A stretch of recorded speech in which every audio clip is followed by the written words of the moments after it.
Então, para fazer o nosso próximo painel, chamado Top Gestores do Mercado, eu convido Luiz Stuhlberger, CEO da Verde Assets, Daniel Goldberg, Managing Partner e CIO da Lumina Capital, e Rogério Xavier, sócio fundador da SPX, que está conosco por vídeo. Bem-vindos. Pode subir.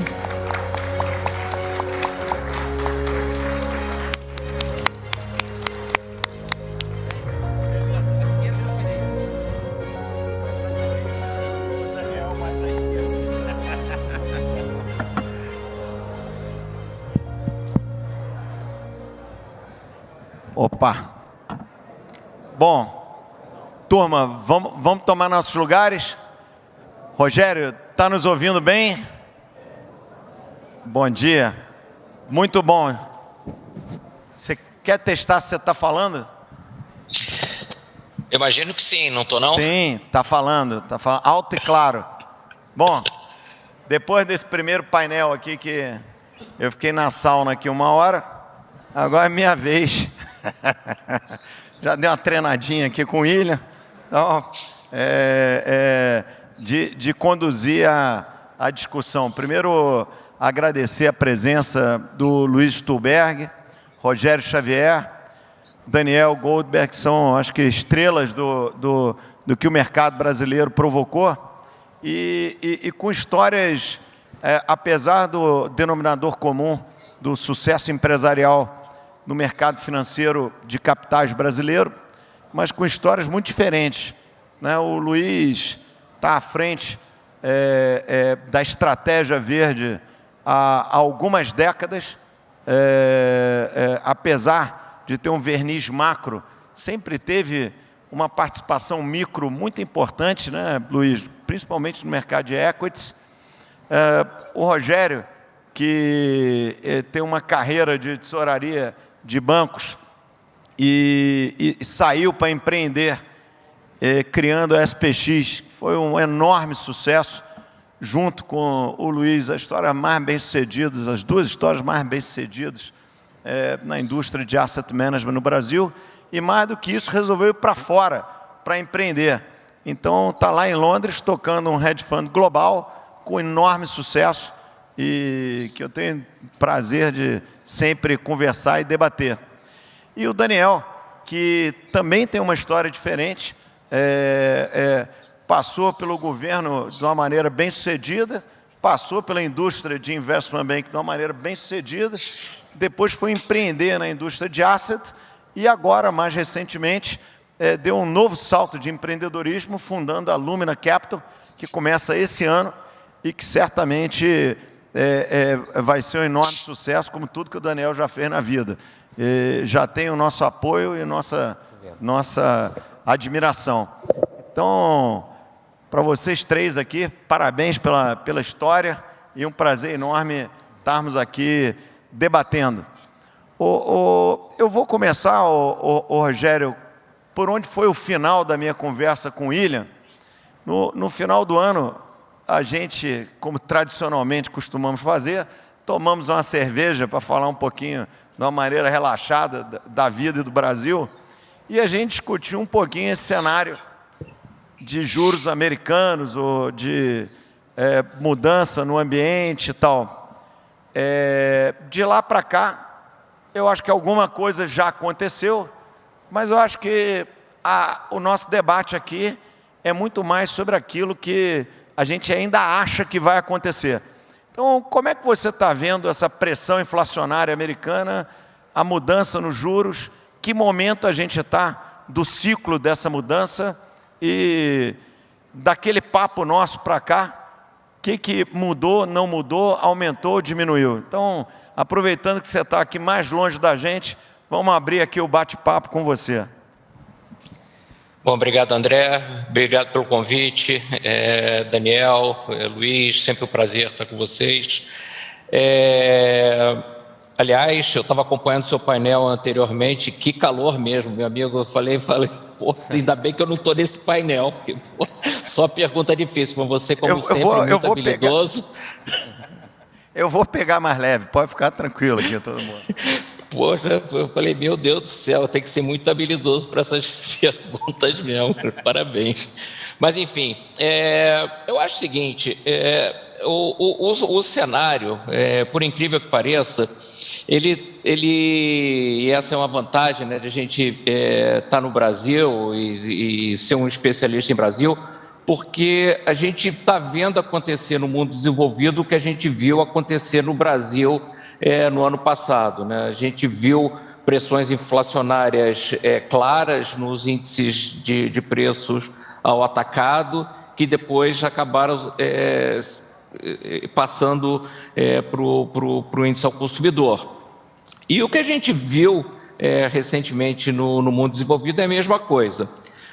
O que acontece é que os bancos centrais, e principalmente o Fed, eles mudaram um pouco a maneira como eles estão executando a política monetária, né? O Fed criou um novo framework de política monetária, da qual eles estavam desejando ter uma inflação mais elevada. Eles estavam buscando um objetivo numa média de 5 anos acima do target deles. Ou seja, o que eles estavam nos dizendo é que eles intencionalmente iam ficar atrás da curva, né? O que a gente chama de behind curve no mercado. Ou seja, é aquela história do que a gente às vezes comenta, né? Cuidado com o que você deseja. Porque eventualmente you get it.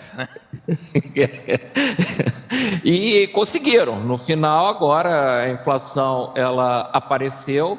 O Banco Central, como ficou muito atrás da curva e trabalhou com juros reais negativos por muito tempo, em níveis muito agressivos, você acabou gerando, não só nos Estados Unidos, mas no mundo inteiro, né? Os Estados Unidos é o banqueiro central do mundo, e todo mundo segue, principalmente no mundo desenvolvido, o que os Estados Unidos faz na sua política monetária. E aconteceu que a gente teve uma inflação em dólares, né? Que é a grande novidade do mundo atual, que a gente, quando o presidente Roberto Campos ontem falou que a gente teve uma inflação importada, além dos nossos próprios problemas, a gente teve a novidade de uma inflação importada, ele estava se referindo a essa inflação em moeda forte que a gente viu nos últimos 12 meses. E agora os bancos centrais vão ter que lidar com essa inflação, sendo que eu acho que o momento atual, né, ele é muito mais delicado do que parece, porque a gente ainda está fazendo estímulo na economia, né? O Fed continua comprando títulos, o ECB continua comprando títulos, a gente ainda está com uma política monetária no campo estimulativo e vai ter que fazer uma reversão a partir de março.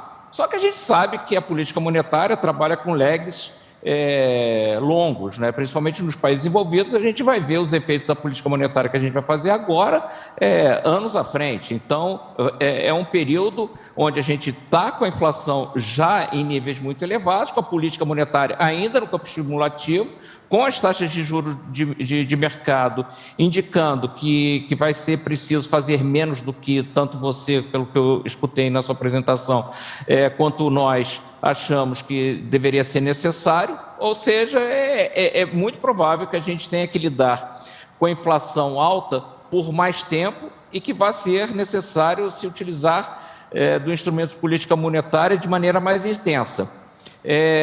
A gente pegando os indicadores que a gente gosta de olhar, como níveis da quit rate, que é um indicador do mercado de trabalho, que a gente gosta de olhar para ter a perspectiva para onde o mercado de trabalho está indo, a gente acredita que o mercado de trabalho pode alcançar incríveis números, né, o desemprego, de nível de 2%. E eu acho que se a gente alcançar uma taxa de desemprego de 2%, para o Fed conseguir controlar esse aquecimento da economia, o juro pode ir para níveis inimagináveis, assim como a gente viu níveis inimagináveis em alguns países já emergentes. Eu não digo nem o Brasil, mas eu digo República Tcheca, Hungria, mesmo para onde a Polônia está indo, outros países do leste europeu que estão sofrendo já com inflações muito elevadas, estão levando juros. As pessoas, no começo do ciclo, não imaginavam que a gente podia ir para esses níveis e a gente alcançou. Ou seja, o que eu estou dizendo é o seguinte, há elementos dentro da economia americana que mostram sobreaquecimento com a inflação já em níveis muito altos. Ou seja, estou dizendo que o comprometimento, o serviço da dívida das famílias está em patamar muito baixo, o serviço da dívida está em patamar muito baixo, a poupança ainda está em patamares muito altos, ou seja, há espaço para as pessoas continuarem consumindo, se utilizando da poupança e com o comprometimento da renda, dado o serviço da dívida, muito baixos. A gente está em patamares que a gente não vê desde a década de 80. Ou seja, eu estou bem preocupado em relação a como o Fed vai lidar com a inflação à frente, e eu acho que a gente pode ver números muito altos em termos nominais para combater essa inflação que se instalou nos Estados Unidos. E vejo também com preocupação a própria Europa, que não tinha inflação até o passado recente, e também está com níveis muito elevados. Ontem foi falado disso, dos incríveis números no atacado, né, o PPI da Alemanha, que é quase 20%. Ou seja, a gente está vendo os números que são muito altos e eles falam por si. E eu acho que a postura dos bancos centrais ainda tem sido uma postura bem complacente com a inflação, e isso vai ter um preço a ser pago. Então, eu vejo ainda muito espaço para os juros subirem a mercado, tanto na Europa quanto nos Estados Unidos, no Reino Unido, na Austrália, enfim. Eu acho que a gente está vivendo um mundo totalmente diferente do mundo que a gente viu aí nos últimos 13 anos. E isso vai cobrar seu preço. Depois a gente pode explorar os efeitos sobre as economias emergentes, mas é assim que eu vejo. Bom, a gente vive um raro momento que é uma enorme vantagem competitiva ser trader macro brasileiro, né? Luiz, aproveitando o gancho do Rogério, ainda no campo macro, depois nós vamos falar um pouco de futuro, de Brasil e tal, explorar até o seu paper muito bom, recente, feito pelo Verde. Mas ainda nesse campo global, qual o risco que você vê da gente ter que, de fato, fazer movimentos de taxa de juros muito maiores do que a gente está vendo nas curvas, que parece, na nossa leitura, pelo menos no BTG, e nós conversamos sobre isso, né, Rogério, no final do ano, parece que o movimento vai acontecendo em slow motion, né? Alguém bateu o corner, a bola está vindo assim, devagarzinho, dá para você ir para a área, cabecear, tal. Para nós aqui, parece tão claro o que vai acontecer, mas a gente sempre pode estar ao risco de estar errado e não ser nada disso, e ter uma grande ganho de produtividade global, e realmente a era da inflação está morta, ela vai vir de 7,5% para 2%, que é o target, com a taxa de juros de 1,5%, que é mais ou menos o que está precificado. Qual o risco que você vê, Luiz, em esse processo, não sair do controle, mas ele ser muito mais alto do que a gente imagina? E aí eu vou fazer uma segunda pergunta, trazendo um pouquinho a discussão para o Brasil, e a despeito do que ainda pode acontecer, mas alguma coisa já aconteceu, né? A taxa já saiu de alguma coisa muito próxima de 0 para alguma coisa de, vamos dizer, 6 altas precificadas para esse ano em taxa de juros americana. E por que a gente teve o privilégio de conversar na semana retrasada, né, bater um papo, por que será que ao juro subir americano, a moeda brasileira se valorizou, a bolsa andou, ou seja, o Brasil, alguns outros mercados da periferia também foram bem. Mas vamos começar essas duas e depois a gente muda aqui o tom do debate. Tá bom. Bom dia a todos, obrigado pelo convite, tá, do BTG, prazer estar aqui. É muito assunto, né, para responder, então eu vou tentar focar primeiro na parte externa, né, porque hoje em dia, na parte externa, a gente está vivendo dois fenômenos macro muito relevantes e transformadores, né? Um é a questão da inflação, e o outro, né, que acho que está todo mundo chocado por interpretar a geopolítica, né, a questão da Rússia, né? Mas eu não vou falar sobre isso agora, que não dá nem tempo, nem sou especialista. Eu acho que o mundo, né, o que me impressiona hoje não é a taxa de juros subir, o que está o mercado precificando, atingir aí um pico de 2, e já em 2024 começa a cair, né? O juro para o final de 2024 está projetado pelo mercado de OIS perto de 1,75, né? O que parece muito baixo. Mas até aí, o que mais me impressiona não é isso. O que mais me impressiona é que no dia que o juro tiver 1,75 nos Estados Unidos, de 24 para 25, o juro de 30 anos vai estar beirando 2,20. O de 10 anos, 2,20 também, né? Então, o mercado hoje, ele tem, e daí na Europa, né? Porque na Europa o juro de 30 anos no euro, né, está tipo 0,80, né? Depois, evidentemente, de ter passado por 0. Eu acho que o mercado, vamos dizer, ele entende duas coisas na memória. A primeira é que o longo prazo é sempre deflacionista, ok? E nesse sentido, eu concordo com o mercado. A gente vive num mundo que, em princípio, é deflacionista, né? Agora, as razões de ser deflacionista, né, têm a ver com muitas questões, né? A globalização do mundo acelerada, né?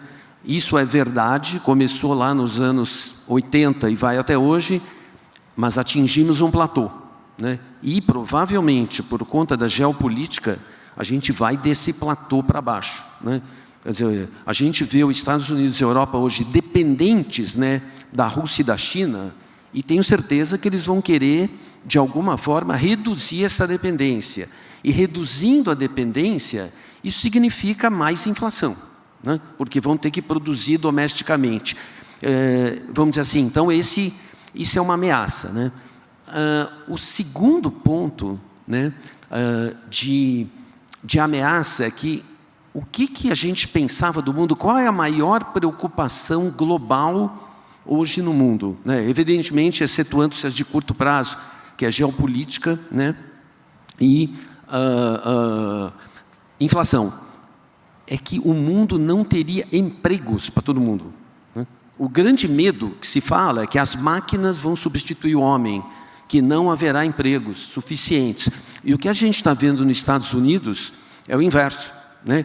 Eu lembro que, acho que há 2 anos atrás, das minhas leituras de Think Out of the Box, que eu gosto muito, é o indiano que trabalha no BCA, chamado Josh Daval. Eu não sei se alguém daqui já leu coisas dele, e que ele escreveu um piece de uma palestra que é o paradoxo do fim do emprego, que o fim do emprego não vai acontecer, né?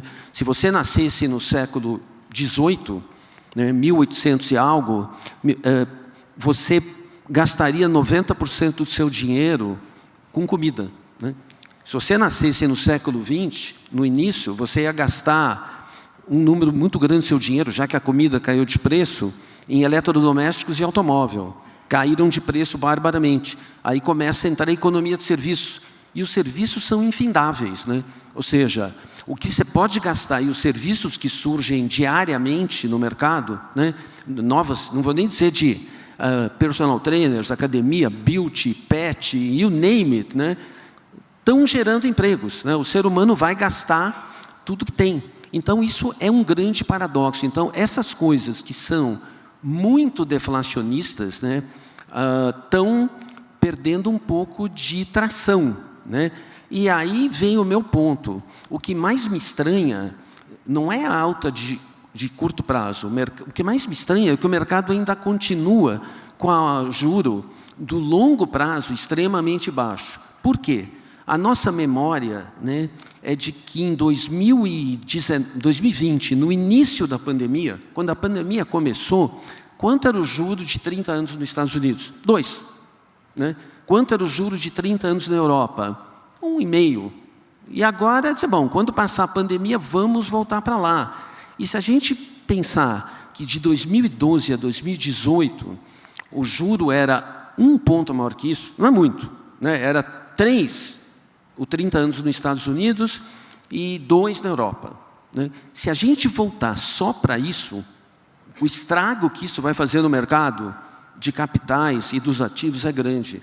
O dinheiro, ele tem que ser respeitado como moeda de troca. Na hora que o ser humano fica com a opção de que os governos, com essas políticas de QE, que o dinheiro não vale nada, né? Aí aparece o TINA, que there is no alternative.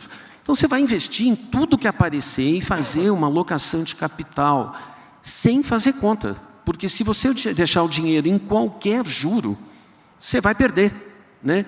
Então, essa política de juros extremamente baixos, que começou no Japão, e depois se foi para os Estados Unidos, depois para a Europa, de QE, para favorecer o pobre, né? Tendo mortgage barato, que no limite é isso.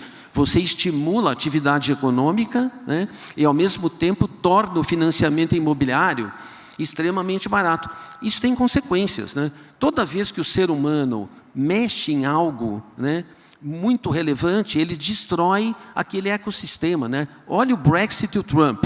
Acaba com a imigração, né? E aí o que acontece com o mercado de trabalho? Nenhum inglês, nenhum americano quer trabalhar para ganhar aquilo. E você tem uma mega inflação de serviço, né? E aí você tem de exemplos até na natureza, né? Em 1980, no Alasca, 90% das focas eram mortas por lobos. O ser humano foi lá e matou todos os lobos. Aí as focas multiplicaram por milhões e morriam de fome, né?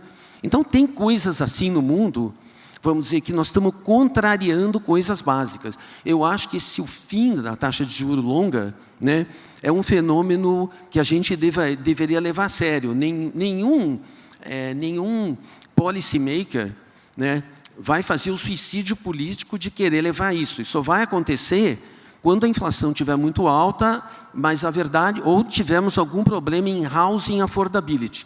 Eu vou parar por aí, que eu falei muito, mas, e eu vou não falar do Brasil, porque senão vamos segurar o Brasil. Deixa para depois. Tá bom, mas eu vou repicar uma pergunta bem objetiva no que você falou. Qual o risco que você vê desse juro longo estar muito baixo? E para quantificar, por exemplo, a taxa de juro do TIPS, né, que é o papel indexado à inflação americana, igual a nossa NTNB, ela é negativa hoje, menos 50 bips, mais ou menos. Ou seja, o juro real negativo de longo prazo. Qual a chance, Luiz, na verdade, do termômetro estar quebrado? Porque, no final do dia, esse QE americano foi violentíssimo, né? Então, por exemplo, no TIPS, o Fed comprou mais do que foi emitido. Então, será que esse termômetro está quebrado? Acho que eu entendi bem sua pergunta. Será que essa curva longa ela está distorcida demais pela atuação do Fed no quantitative easing? Price signaling não funciona mais. Será que price signaling não está funcionando? Depois deixa a Nel dar uma palavra. Tá muito, né? Porque, vamos dizer, um sujeito que compra, os policy makers, né, que compram chips a -1, ou pior ainda, no ECB, né, que chegou a comprar chips do euro e da Alemanha a quase 2. Assim, o que você julga de uma pessoa no futuro que fez isso, né? Então, isso aqui está completamente quebrado, né? E, no limite, né, eu, mesmo sendo engenheiro, vou dar uma... Assim, eu acho que se... Para uma combinação, vamos dizer, para acabar com esse problema gravíssimo da inflação americana, teria que ser no curto e no longo, né? Porque o Fed, ele só sobe o curto. E o longo, na verdade, não sobe porque o mercado sabe que, se começar a subir, o QE vem e faz baixar de novo, né? Então, você precisa de uma resposta dos policy makers que, para debelar essa inflação, você precisa de um pouco de política monetária do curto prazo e alguma coisa também na de longo. Quer dizer, os BCs teriam que mostrar ao mercado que essa taxa longa está errada e as consequências dela sobre o mercado acionário e o mercado imobiliário são grandes, né? Todo mundo hoje quer comprar ação ou imóvel, porque é o único jeito de você tentar pegar um resguardo da inflação. Bitcoin, o Bitcoin etc. também, que sobe, sempre sobe, né? Então, eu vejo que eu olho isso como um perigo para o mercado maior que o mercado vê hoje. Isso. Daniel, você que vem de um mundo aqui meio diferente do que o do Rogério, do Luiz, ou o meu, como é que você vê esse ambiente aqui? Depois eu vou emendar na geopolítica, pegando também tua experiência internacional. Bom, primeiro, obrigado pelo convite. Vocês abreviaram o nome do painel. O nome completo era Top Gestores do Mercado e o Daniel. Né? Então, enfim, cumprimentando todo mundo. Eu de fato, eu venho de um mundo um pouquinho diferente, de um mundo totalmente micro. E em 5, 10 minutinhos, eu queria dizer, da minha perspectiva, como é que eu vejo esse debate da rotação e dos efeitos decorrentes da preocupação com a inflação e do aumento das curvas, da abertura das curvas do aumento dos juros. E acho que o meu jeito de enxergar a coisa, talvez de forma sintética, eu vejo assim, deixa eu falar um pouco de duas premissas teóricas, duas implicações práticas e uma estratégia de investimento, que eu acho que é um jeito um pouco analítico de enxergar essa história. Então, quais são as duas premissas teóricas? Ao contrário do que a gente aprende no livro-texto, o mercado é surpreendentemente inelástico, não devia ser assim, né? Então, de forma agregada, teve o paper do Xavier Gabor, que acabou de sair em final de 2021, quer dizer, de forma agregada, se todos os bancos centrais do mundo, entre aspas, vendessem $1 de bonds e comprassem $1 de equity de forma agregada, o preço deveria andar algo como $5, o que é completamente, para cada dólar de quantidade, ele anda 5 vezes no preço, né? O que é completamente contrário. Quem está na mesa, quem está tanto fazendo micro quanto macro, intui isso, mas é completamente anátema para o livro-texto que os mercados sejam tão inelásticos. Ponto 2, eles são surpreendentemente segmentados. Então você senta com o Rogério, senta com o Luiz, o cara está lá tocando um multi-strat hedge fund, o cara sai do bond, entra na ação, o cara sai da ação, entra no convert, o cara olha o real estate, olha o REIT, olha a infraestrutura, trada tudo, você fala, puxa, mercado é eficiente, é tudo contínuo, tudo é continuous compounding, é tudo lindo. Mas, na verdade, as pessoas têm mandato, os agentes de mercado têm mandato, e esses movimentos muito drásticos, eles geram descontinuidades. E essas descontinuidades geram situações assim, incrivelmente interessantes. Então, as duas premissas assim, teóricas são: o mercado é muito mais inelástico do que o livro-texto diz, e o mercado é muito mais segmentado do que o livro-texto diz. As implicações práticas é que fluxo importa para burro, ao contrário do que o livro-texto diz, fluxo importa para burro, e securities, e ativos financeiros ficam órfãos.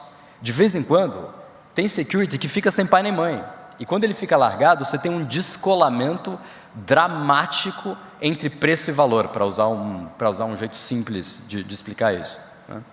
Então, o que acontece num mundo como hoje, quando estes pequenos, ainda pequenos perto do que eventualmente está por vir, movimento de juros, levam ao, por exemplo, um Goldman Sachs Unprofitable Tech, aquele índice que representa várias, aspas, mid-techs, companhias mid-techs de tech aqui nos Estados Unidos, é só a companhia que tem $100 bilhões de market cap, nós somos isso, é um mid-cap.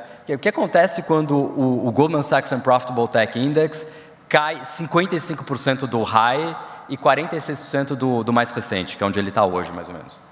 O que acontece, e agora migrando para um ponto prático de estratégia de investimento, é que você começa a ter um universo que era impensável até o ano passado, de busted converts, que é uma das coisas mais interessantes no mundo de investimento hoje, são esses busted converts. Então, para a plateia, explica um pouco para a plateia, o que é um busted convert? Então, você tem equity e você tem bonds. De vez em quando, a companhia, para se financiar, ela emite um título de dívida conversível em ações. Tem dois tipos de público que compram um título de dívida conversível em ações no mercado, que na prática é segmentado, né? Tem o sujeito que tem fé de que aquela companhia, que tipicamente é uma companhia de tecnologia, vai crescer para burro, e ele quer um pouquinho de proteção de principal que vem da dívida, mas ele tem fé que a companhia vai continuar crescendo tanto, que o valuation que ele está que ele tem naquela dívida conversível, que está tipicamente a um prêmio de 20%, 30%, 40% de onde a ação está tradando hoje, vai estar ancorado pela trajetória de crescimento da companhia, que ele vai conseguir converter com lucro lá na frente aquela dívida conversível, e tem um universo enorme de gente, Verde, SPX, etc., etc., que compra esses converts também por uma ineficiência de mercado para explorar a diferença entre a volatilidade implícita que você está comprando a dívida conversível e a volatilidade realizada do papel, que é um negócio super interessante. Esses caras, quem compra essa dívida conversível, tipicamente compra a dívida conversível e fica short na ação. Por quê? Porque o cara não quer estar direcional nem no outro, o cara quer explorar a volatilidade. Quando ele compra uma dívida conversível e fica short na ação, e a ação derrete, que é o que aconteceu com várias dessas companhias de tecnologia, o valor da opção que está entronizada, que está embedada na dívida conversível, vale quase zero, porque está tão longe do negócio de conversão que ninguém liga mais para aquilo. Mas como ela foi emitida a um cupom muito baixo, porque justamente quem comprou não estava atrás do juro, estava atrás de alguma outra coisa, vira um valor mobiliário órfão, ela vira um valor mobiliário sem pai.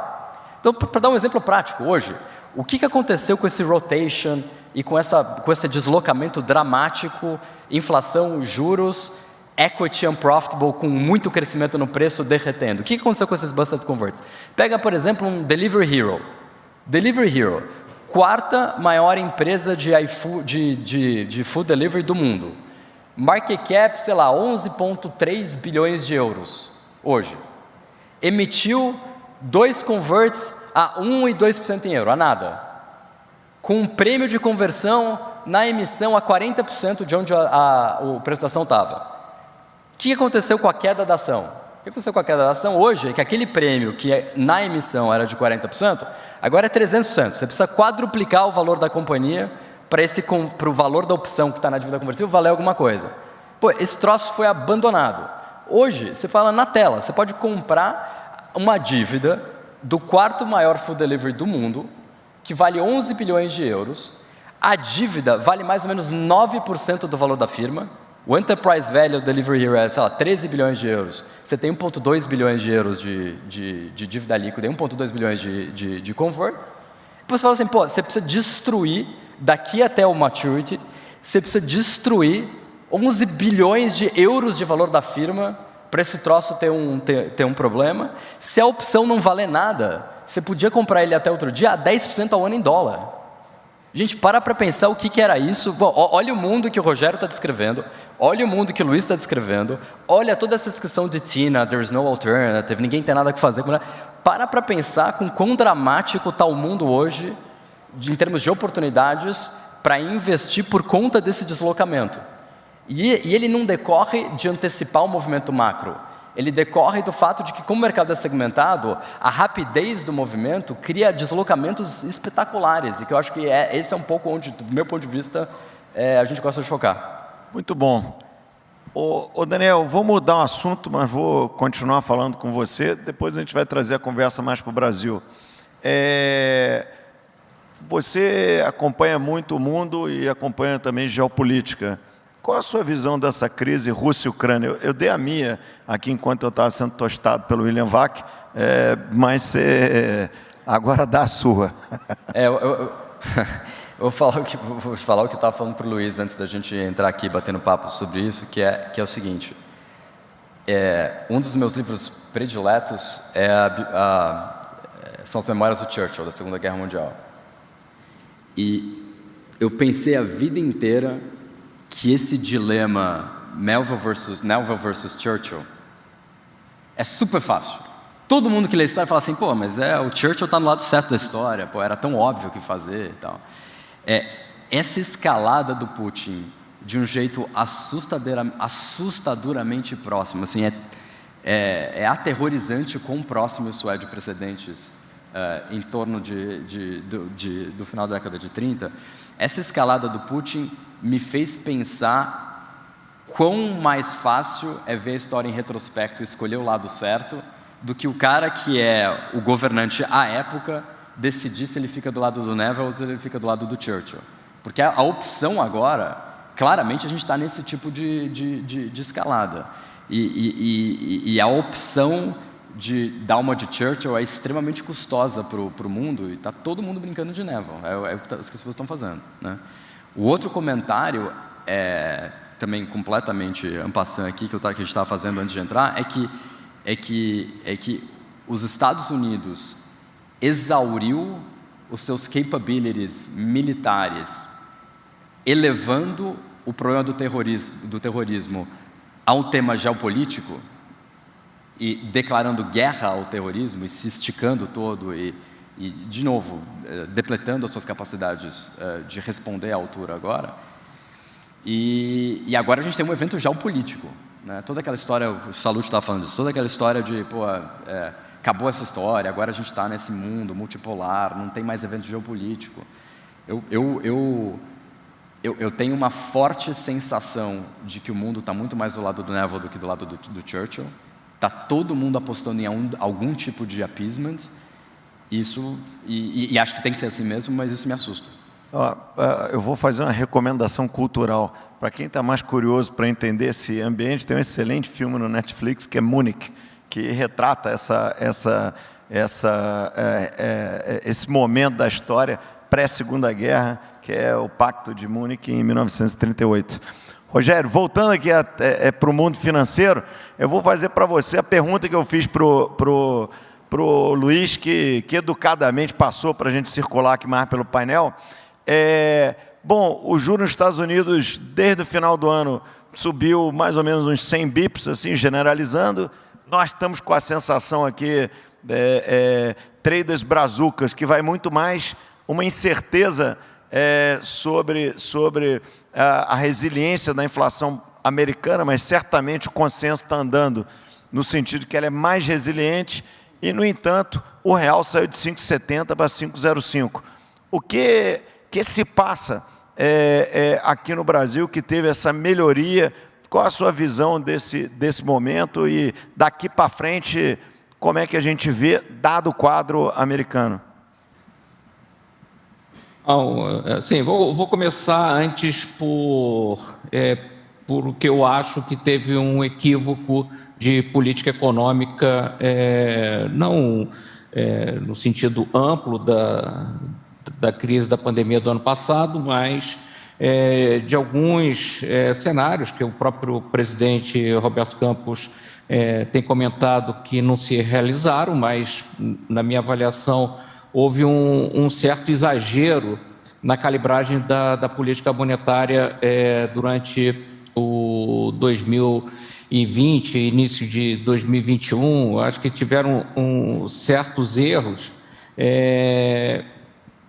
que acabaram levando o real para ficar desancorado e, por incrível que pareça, ser funding currency para um monte de não gosto de falar apostas, né, de mercado, mas um monte de alocações ao redor do mundo usando o real como funding, né?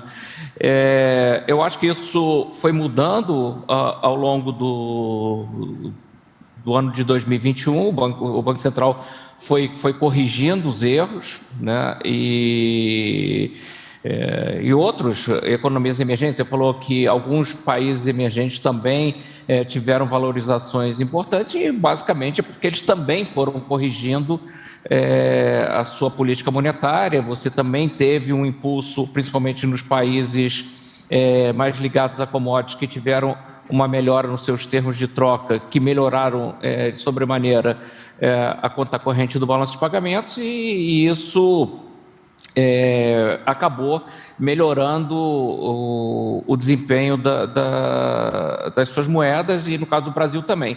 Um detalhe que eu acho que é importante é que aquele risco de cauda que estava sendo previsto para as eleições no Brasil, ele me parece que ele está sendo afastado, né? A gente tinha essa percepção no mercado, né, de que uma eleição polarizada entre o Lula e o Bolsonaro, que ia trazer consigo uma piora, seja institucional, seja econômica, enfim, que ia levar a uma deterioração do país, e essa percepção está ficando um pouco mais afastada, seja porque o Bolsonaro é uma continuidade né, da política atual, do qual o ministro Paulo Guedes ontem e outros ministros no CEO Conference fez uma explanação belíssima do que foi feito nos últimos anos, as dificuldades de se fazer o que foi feito dentro de uma pandemia como a gente pegou, mas o fato é que a continuidade, ou o Lula indo mais ao centro, né? Eu acho que a grande notícia que dá carimbo a essa mudança é a vice-presidência do Alckmin. Ninguém acredita que o Alckmin embarcaria num projeto de governo se não fosse pensando em coisas razoáveis, né? Sem cometer as loucuras que você estava citando, como alguns parceiros e vizinhos nossos fizeram aí ao longo dos últimos anos. Então, eu acho que aquele risco de cauda que o mercado trabalhava, ele foi se eliminando, né? E a gente, em todos os discursos, né, a gente vai ver, infelizmente a gente não vai ter o ex-presidente Lula falando hoje na conferência de vocês, mas seria bastante interessante, mas o que eu tenho escutado do presidente Lula é que teremos alguma responsabilidade fiscal à frente, que a gente vai mudar um pouco a política econômica, mas que a gente não vai perder de vista o cenário fiscal. Ou seja, esse risco de cauda que a gente está trabalhando foi um pouco eliminado, e aí eu acho que tinha um prêmio em relação a isso que foi colocado no preço do real. Agora, além disso, eu acho que o mercado também está enxergando que a política monetária no Brasil ela está passando do ponto, né? Se por um lado eu critiquei a política monetária que o Banco Central fez no biênio 2021, eu vou começar a criticar o Banco Central a partir de agora, se eles forem muito longe nessa estratégia de apertar demais a política monetária. Claramente já há sinais de esgotamento da poupança das famílias, né, o comprometimento da renda das pessoas, né, o serviço da dívida em relação à sua renda disponível já está alcançando incríveis números de chegar acima de 30% já de comprometimento. Isso vai fazer com que o consumo das famílias caia de maneira importante, a inadimplência vai começar a subir, e a gente já vê, quase uma esquizofrenia, né? A gente lê o jornal e vê o que o Banco Central está fazendo, certo? Porque se a discussão atual no Ministério da Economia fazer um programa de crédito de 100 bilhões, liberar dinheiro do fundo de garantia para as pessoas pagarem suas dívidas. Ora, se é o consumo, como o presidente Roberto Campos falou, que estava muito aquecido e que a gente tem que esfriar, por que a gente está dando incentivo ao consumo? Então, me parece que a política monetária hoje está sendo feita só para atingir as expectativas.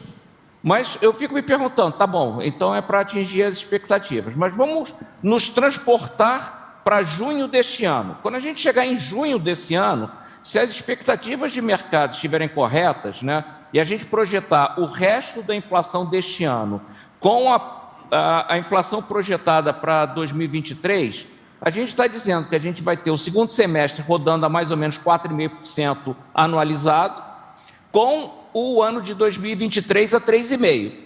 Hoje ele está dizendo o seguinte, que a inflação esperada para os próximos 18 meses é um pouco abaixo de 4%, com juro a 12,5%. A gente está dizendo o seguinte, que precisa de 8,5% de juro real para trazer a inflação para baixo, é isso mesmo? Então, eu acho que o mercado também tem essa percepção de que a taxa de juros no Brasil ela está exageradamente já elevada e que a gente tem que aproveitar esse momento para ganhar o famoso carry trade, uma vez que a política monetária dos bancos centrais desenvolvidos ainda não é uma política monetária restritiva, pelo contrário, O que a gente está dizendo é que os juros lá na frente vão ser mais elevados, mas o curto prazo ainda é um curto prazo que você ainda vai ter uma política monetária muito expansionista no mundo desenvolvido, o que beneficia as economias emergentes. Então, por isso é que eu vejo o mercado de ativos no Brasil performando bem, pelo motivo, que é você tirar o risco de cauda do político, né? Você está praticamente eliminando grande parte dessa gordura que estava embutida nos preços, e por conta de um ajuste da política monetária do Brasil em relação ao resto do mundo, que está muito favorável ao Brasil em relação ao resto do mundo.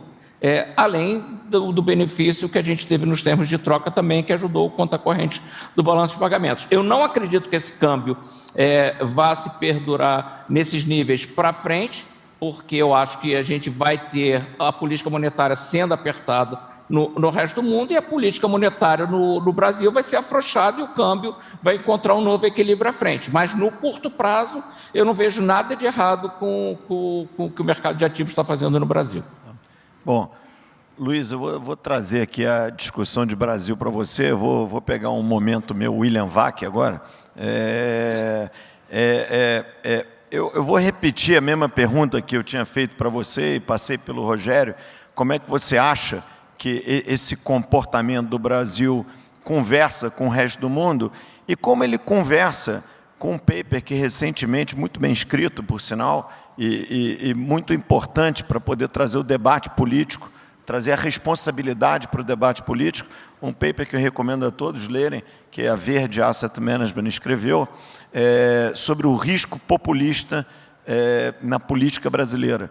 Então, Luiz, como essa melhora de ativos conversa com os riscos levantados pelo seu paper e por essa política a mais apertada que nós aqui, consensualmente, enxergamos mais à frente? Trazendo a conversa para o Brasil, né? Sim. Assim, desde que existe o teto de gastos, né, o Brasil descobriu que o juro real de equilíbrio era menor, né, e que a inflação era menor, né? Porém, quer dizer, como um outcome, que é complexo de analisar, né, as causas disso, vamos dizer, o PIB do Brasil não subiu, né? Quer dizer, o que foi, entre aspas, vendido, né, para a população brasileira quando, vamos dizer, o governo Temer e o governo Bolsonaro fizeram reformas importantíssimas, né, como teto, previdenciária, trabalhista e outras micro, né, de que, como um outcome dessas medidas amargas, né, o crescimento viria. E, infelizmente, o crescimento não veio, por vários motivos. Então, quando a gente vê, digamos assim, a história, né, do PT e os conceitos, em geral, do governo de esquerda, né, que não são só do Brasil, eu não estou dizendo populista, falando o que a esquerda pensa, né? E você olha o governo Lula assumindo em 2003 com uma dívida bruta sobre o PIB, né?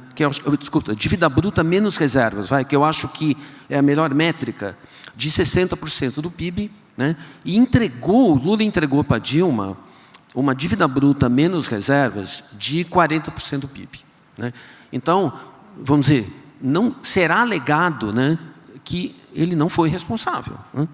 Porém, vamos dizer assim, a esquerda acredita, né, que o Estado é o motor desenvolvimentista do PIB. O Estado é o indutor do PIB. Então, dado que a gente não cresce há tantos anos, né, eu acho que o mercado está olhando, vamos dizer, essa eleição e uma eventual vitória do Lula, né, como algo que o Estado vai gastar, mas evidentemente eu não acho que dá para sequer pensar.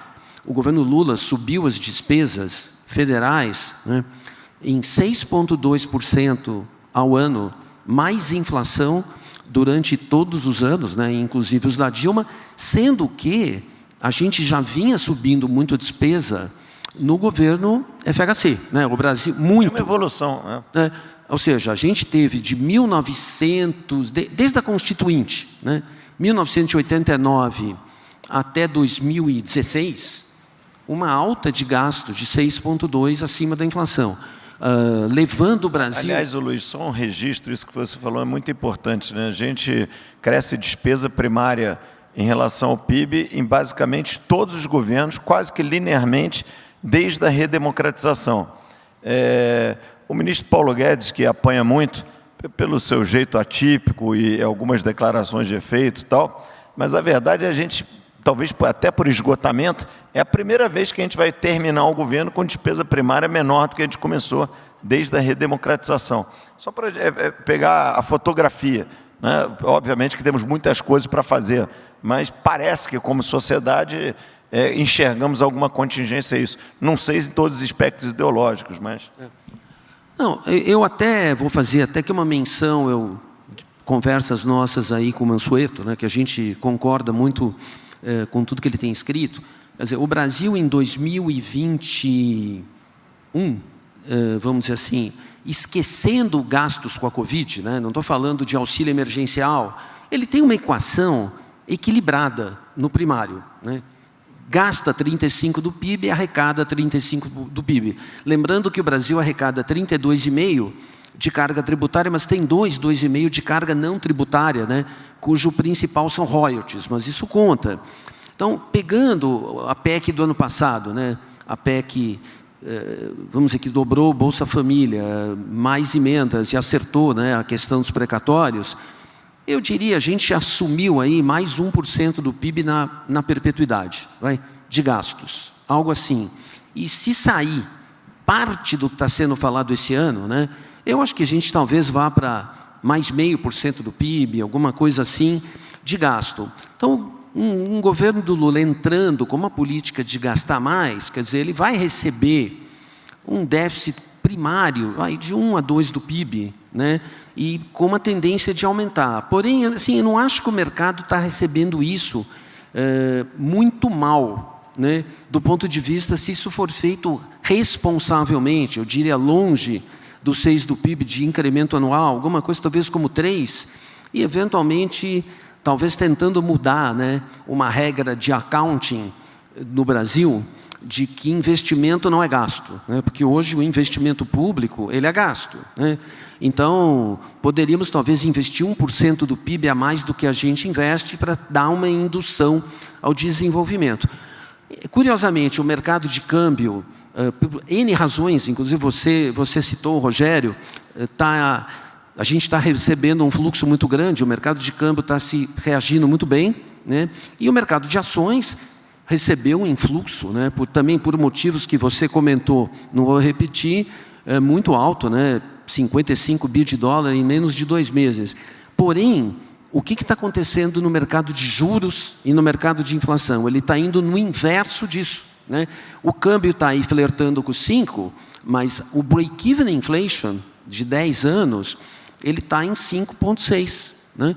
Por que o mercado de inflação e de juros, né, e o pré, está quase no pico pré-longo dessa série, né? Então, eu diria assim, e ainda está, mesmo estando ainda em backwardation, né, a curva, vamos dizer, aí, do 2023 para o 31. O que o mercado está dizendo, que eu interpreto? Que a gente vai ter que conviver, né, com o Brasil, não necessariamente naufragando com medidas populistas, mas com uma inflação mais alta e juro mais alto. Aí a pergunta é, bom, como que isso se comunica com o Banco Central independente, né, e com essa meta de inflação? Né? Então, não se comunica, né, porque hoje em dia, se você acreditar na meta, o melhor negócio do mundo, né, essa piada não é nova, é comprar a inflação no Focus e vender a inflação do mercado. Né? Se você comprar a inflação do Focus para 2023, 2024 e 2025 e vender no mercado, você tem um ganho de 2,5% ao ano. Né? Evidentemente, isso não é possível. Né? Mas o que me leva a crer que a gente poderia, né, e eu sempre, como isso é